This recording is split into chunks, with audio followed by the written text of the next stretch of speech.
So you want to learn about game design? Well, you've come to the right place. Today marks the launch of a new video series which aims to enlighten you about the many tools, methods, and principles of good game design. This video will cover the basics and lay the foundation for your education in game design. Future videos in this series will go in depth on topics such as gameplay loops, user experience, and designing for choice. So, let's dive in.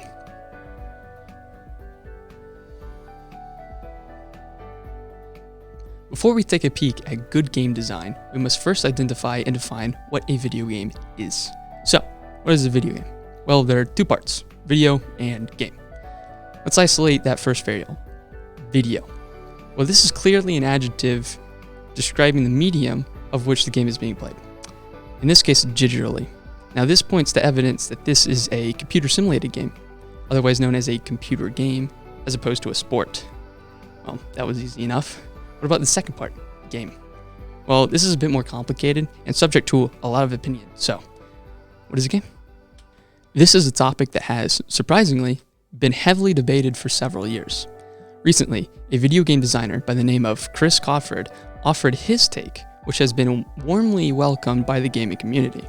It's not imperative that you learn this definition for video game design, but nevertheless, he structures interactive entertainment and defines relations between the various forms that it may assume. So, at the top, we have the category of interactive experiences. These are forms of entertainment that can be interacted with. The two branches that come from this are interactive stories and playthings. Interactive stories are linear stories that have very limited opportunities for the audience to interact and influence the outcome. Playthings is a generalization for mediums of which people may interact and play. The interactive story branch ends, but the playthings branch continues on to two more categories, toys and challenges. Toys are playthings that lack any defined goal, yet challenges are playthings with defined goals where the player wishes to complete the goal with a certain degree of skill. Again, the toy branch ends, but the challenge branch moves on into two different categories, puzzles and conflicts. Puzzles are challenges that lack opponents for the player to compete with, yet conflicts are challenges where players compete with other players. Finally, the puzzle branch ends, and yet again, the conflicts branch extends once more into two branches, competitions and games. Competitions are conflicts where the players and their opponents compete for their objective without direct interference from other opponents. Their individual scores are then compared after the match. Games are conflicts where players complete their objectives with additional challenges arising from opponents' deliberate interference. To summarize Chris Crawford's explanation, a game is an interactive experience where the players' interactions may influence the outcome and players have a defined goal to complete while overcoming direct oppositional interference. That's fantastic, but today we're going to narrow our focus down to video games. On the surface, video games are compound creations composed of a few core elements, controls, mechanics, and objectives. But good games have a few more refined features which we'll dissect soon. To start, games have objectives or goals for the players to strive to complete. These are usually accompanied by both rewards and tools that motivate and enable players to complete their defined goals. For example, earning the most amount of points in a multiplayer match is an objective. It's something for the player to strive to do, and it often results in a reward, or, for example, new guns. Yet, this goal, without any accompanying mechanics, is far from being a game itself, since there's no interactivity nor the possibility of the player ever completing it. Games also have mechanics, or tools, abilities, functions, or otherwise actions for the player to take that inherently have associated challenges. For example, shooting targets would be classified as a mechanic of a game. It is an action a player may take. The challenge of this mechanic is found in accurately aiming the gun so that your bullets hit the target. But remember, when we isolate the action of shooting targets, we do not have a game. There is no why or reason for shooting the targets aside from momentary satisfaction. This is better illustrated in the real-life example of handshaking people. The action of handshaking someone's hand is a mechanic, but not a game. The goal of handshaking a mass amount of people is an objective, but not a game. The combination of handshaking numerous people, the mechanic with the goal of shaking as many hands as possible within a certain amount of time, the objective is a game, the handshaking game. The takeaway is that mechanics plus objectives equal game. Great, now that we have an idea of what a game is, we can now look at what a good game is. A good game takes into care developing 3 key additional building blocks: rules, feedback, and outcomes. Rules stabilize games and not only define how the game is to be played, but also ensure a quality user experience. The rules of a video game dictate aspects including what the player needs to do to win, how the player may attempt to win, how opponents may interfere with the player, and the state of the game world. In order for a game to feel good, it must keep its rules constant and consistent, which gives its world a certain element of believability, even if it's not realistic. However, sparingly breaking the rules of the game for novelty effect can be a powerful tool for developing an interesting world. Feedback is an incredible tool designers may use to reinforce the game's rules and influence how players interact with the game. Feedback, especially player feedback, can come in many forms such as audio, video, haptic, in-game items, and atmosphere. With positive and negative reinforcement feedback, indirectly tells the player what is good and what is bad. For example, in a first-person shooter like Call of Duty, the objective is to shoot enemy players. When you fire and hit someone, a satisfying combo of hit markers and hit sounds play, which urge you to fire at and to hit more enemies. In a horror game like Outlast, the player fails if they are caught, so to encourage the player not to get caught, unnerving sounds, a visual jump scare, and haptic rumbling on the controller are presented to the player. These are examples of mechanical reinforcement feedback, but there exists a sort of purposeful feedback as well. Players may be rewarded with a new item, such as the Master Sword from The Legend of Zelda, for choosing a moral path within the game's story and advancing the plot. After extensive development of their senses, players will have made a significant amount of decisions within the game world. The outcome of the player's decisions should be reflected somewhere within the story or the mechanic so the player knows that they're having an impact on their own experience.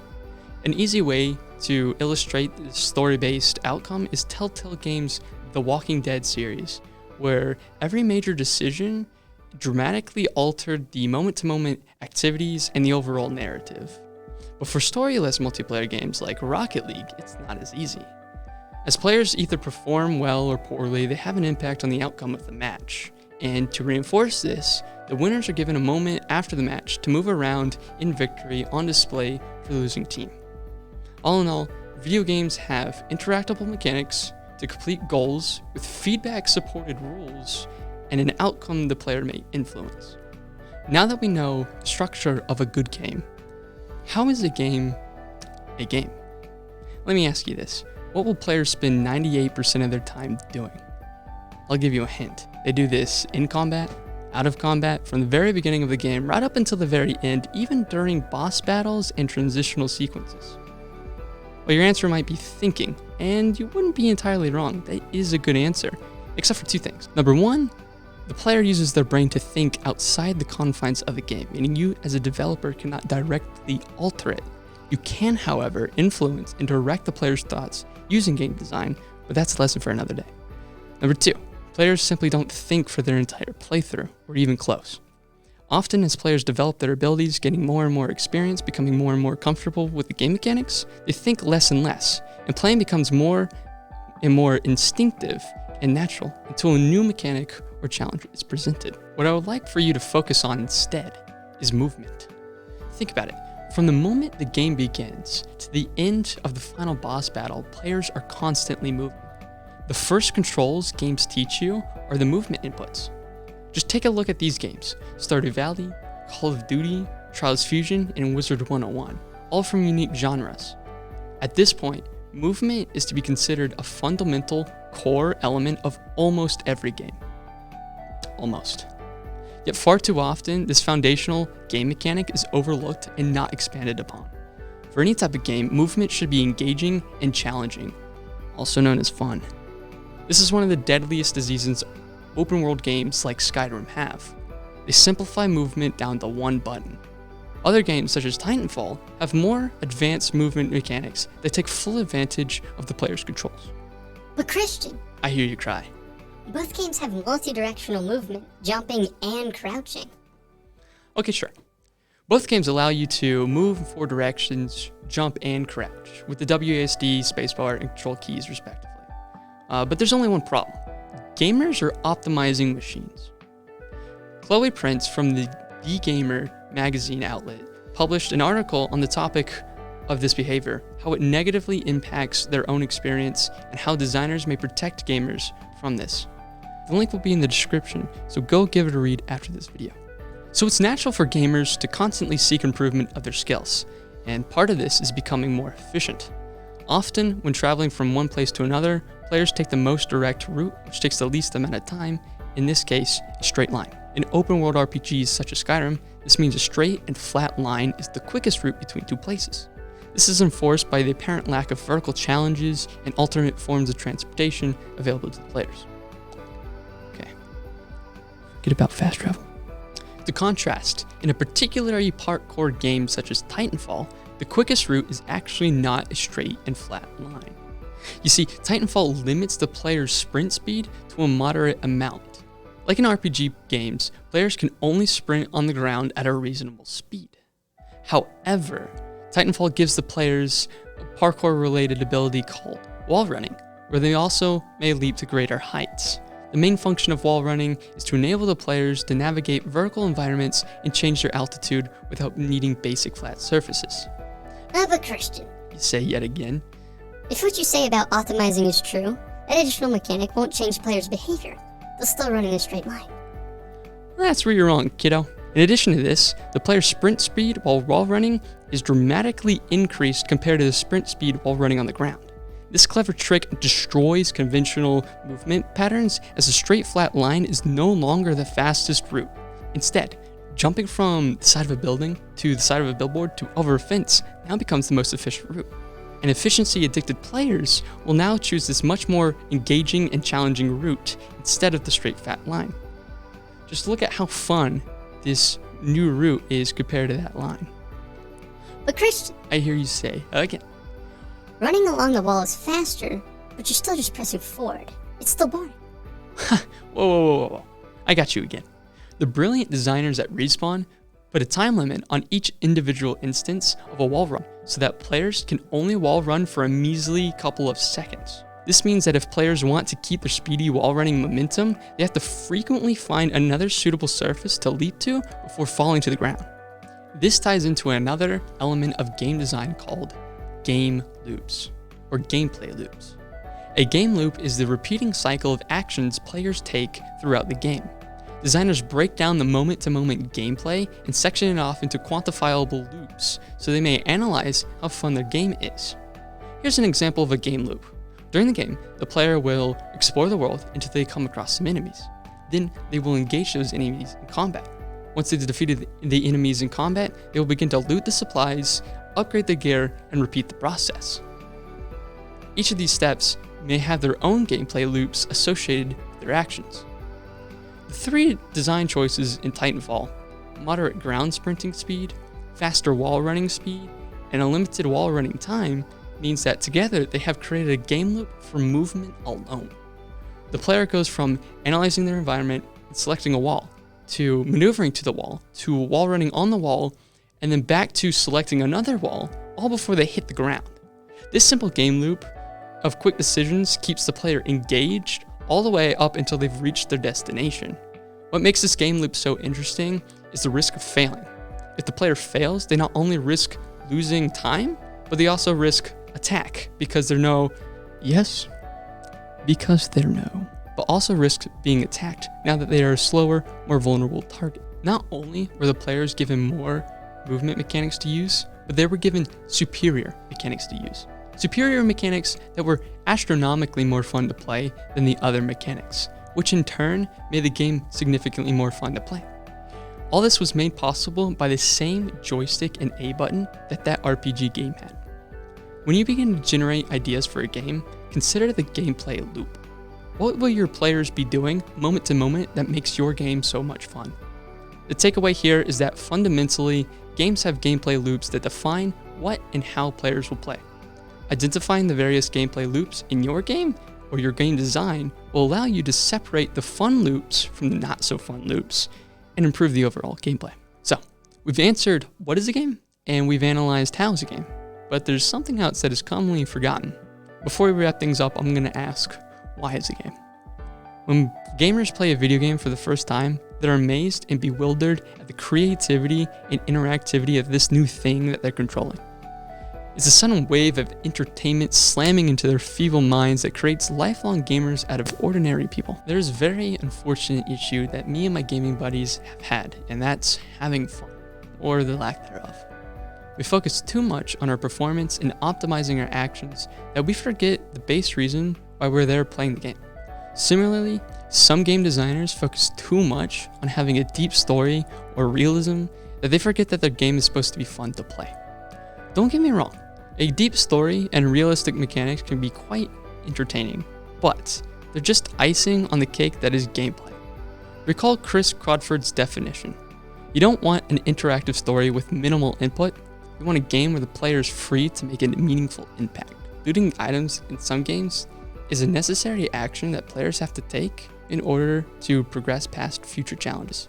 Yet, in some games like The Last of Us, this mechanic is simplified to a single button press. Are you beginning to see a pattern? This time-wasting mashing of a single button press that requires no skill puts players into a vegetative state of mind called not having fun. And that's bad. Collecting mass amounts of scrap is one element of an infamous term within the gaming community called grinding. Grinding, or the grind, is the act of repeating the same actions or content in a game in order to slowly but dependably earn resources of some type, whether it be experience points, items, or cosmetics. Players grind in video games sometimes at their own desire, but more often than not, it's because of poor game design. Players who unwillingly grind do so because there's a necessity to progress to a new area or pass exceedingly difficult bosses. So resource collection will always be grindy, right? Wrong. What if I told you that there are games out there where resource collection makes up the entirety of the game? Right? Scoop all of that brain matter back into your skull because we're talking about Satisfactory. Satisfactory is both a building and a resource farming game. You're put on an alien world, and in order to leave, you must collect things from the environment to build a factory that is capable of manufacturing a rocket for you to leave. Players can expect to search for resources, build machines, and automate some of the process. It's the sense of progression in this game that keeps players having fun. This tactic of turning mundane tasks into fun activities can be and should be utilized in every game. You might hear, well, we have to have some grind. Or, there needs to be some sort of realism to ground the experience. Or even, we need mundane actions in the game so that the fun parts feel more fun. That's wrong. There are plenty of creative ways to fit unorthodox but fun mechanics into any game with any theme. Failing to do so is simply lazy game design. Taking the example of enhanced movement again. In a futuristic sci-fi setting, high-tech suits that enable extreme parkour fit within the theme. In a classical medieval RPG, skillful teleporting from platform to platform is not only skill-based, but it also fits within the theme of the setting. It's possible to make typically mundane actions more fun. It just takes a bit of creative thinking. The takeaway is that games don't have to be boring. Find an aspect of a game that you play to be grindy and try to come up with a solution to incentivize, engage, and entice the players. Today we learned the parts of a good game. The mechanics, which are the gameplay, the objectives, which entice the gameplay, the rules, which dictate the objectives, the feedback, which enhance the rules, and the outcome, which gives the player a sense of meaning. We also learned that gameplay is modeled around gameplay loops, which are useful for identifying both fun and boring game mechanics.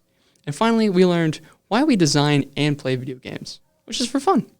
The main point of this video is to drive home the fact that games are meant to be fun, and that there's no reason why you must keep boring or grindy mechanics in your games. Game design can be fun too, when you know what tools are available to you and what user experience you want to facilitate. And that's the end. Don't forget to look out for the upcoming videos in this series, where we go more in depth on certain game design elements, anywhere from AI to balancing game mechanics. Until then, keep it real, YTAC. That was cringe.